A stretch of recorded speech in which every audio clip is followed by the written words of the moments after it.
Mikay, Makoy, anong ina-drawing niyo sa assignment natin? Ano bang pinapagawa ni teacher na assignment? Di ko naman kasi alam eh.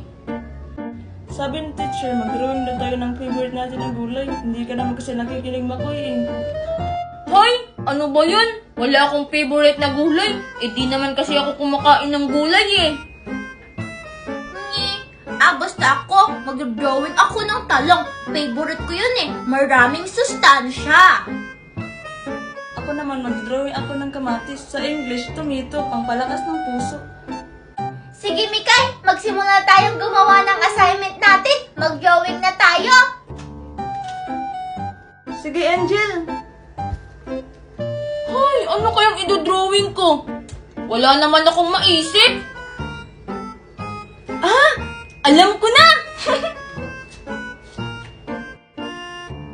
O Makoy, nakaisip ka na ba ng idodrawing mo? Oo nga, Makoy, ano yan? Ito oh!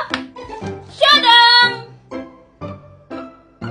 Hay naku, ikaw talaga Makoy. Hindi naman prutas yung kamay eh.